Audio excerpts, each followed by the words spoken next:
Welcome to the smart world around us, a series of discussions from Smart-EDU Hub. Glad to be here. Today we're going to dig into an article called The Concept of Internet of Things and the Concept of Smart Cities. How are they linked? We'll be exploring how the Internet of Things, IoT, is really fundamental to building smart cities. Yeah, it's the foundation. Improving communication, understanding, cutting down wait times, all that good stuff.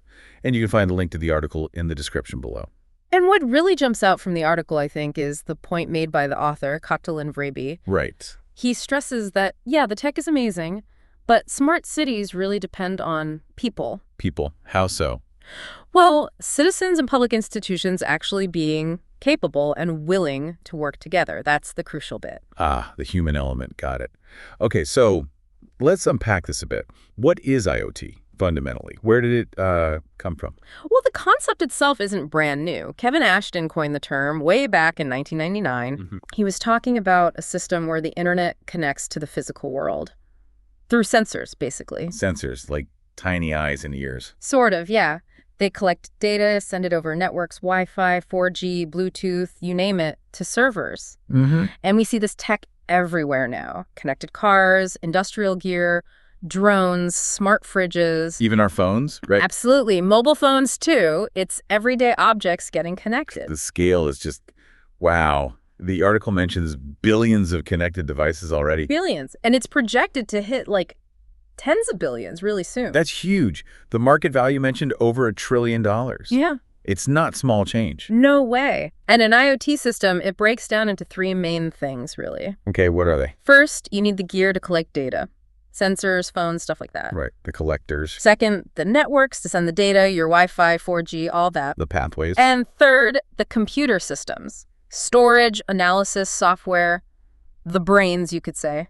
It's when all three work together to actually provide a service, that's where the real value comes in. Like the example in the article, monitoring a patient's health. Exactly. Smart devices tracking chronic diseases, for instance. That's added value. Okay, that helps frame it. So how are cities actually using this? The article calls them cities with senses. Yeah, it's fascinating. Cities are setting up sensor networks to monitor all sorts of things. Noise levels, air pollution. Parking availability, health metrics. All of that, yeah.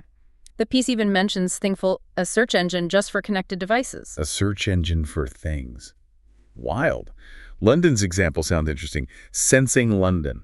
Right. They set up these living labs, 5 of them, collecting data on humidity, air quality, traffic flow, even how many people are walking around. And using that for health and environment stuff? Precisely. Then you look at Christchurch in New Zealand. After the earthquake, right. Yeah. They created the Sensing City Trust, put up digital sensors for air quality monitoring during the rebuild. That makes sense. And the smart inhalers. Also, Christchurch. For people with chronic respiratory issues, they link the inhaler data to public health policy, trying to improve things based on real data. That's quite direct. What about Chicago? Array of things. Chicago's interesting, too. They use these modular sensor boxes. Modular. Yeah, collecting real-time data. Climate, air pollution, noise, but also citizen behavior. How do they track behavior? Things like sound levels, using infrared cameras just to detect objects, not people, and picking up Wi-Fi or Bluetooth signals to gauge pedestrian movement. Okay, but privacy. Big focus there. The data is open, but they stress no personal or identifiable data is collected. That's key. Important distinction. And Sibiu, Romania. A bit different. A different approach, yeah. Their project puts hardware modules on cars. On cars? Yep, to collect traffic data, but also pollution data directly from the road level. CO2, NOx, particulates. So gathering data right where the source is. Okay, lots of different methods. But this huge web of connectivity. It sounds powerful, but also maybe a bit risky. Right. What are the downsides the article brings up? Definitely risks. The research highlights 2 big ones. First is cybersecurity. Makes sense. More connections, more doors for hackers. Exactly. As cities get packed with sensors, the attack surface grows.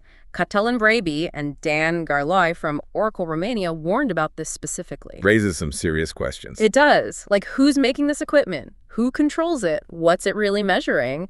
And who gets to see the data? Yeah. We've seen real examples, right? Fiat recalling cars because of software vulnerabilities. Keyless car theft.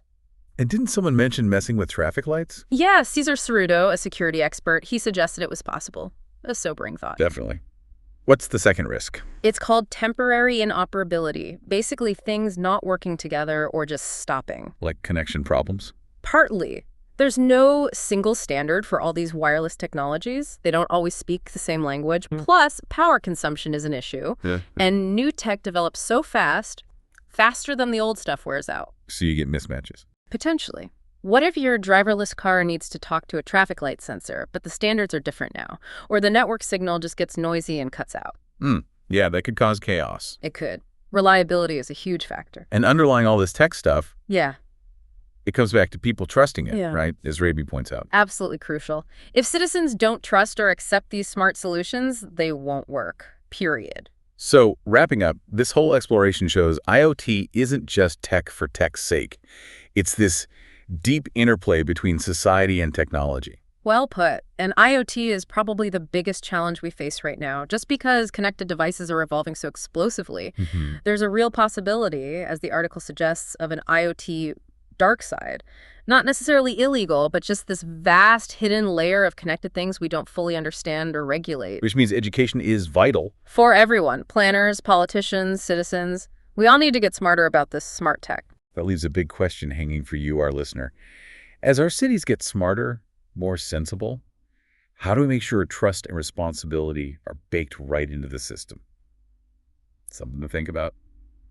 Okay, that wraps up our deep dive into the concept of Internet of Things and the concept of smart cities. How are they linked? Thanks for tuning in to the smart world around us. Please do like and subscribe to the Smart-EDU Hub channel. That way you'll catch all our new deep dives first. And don't forget, the link to the article is right there in the description below. Goodbye for now.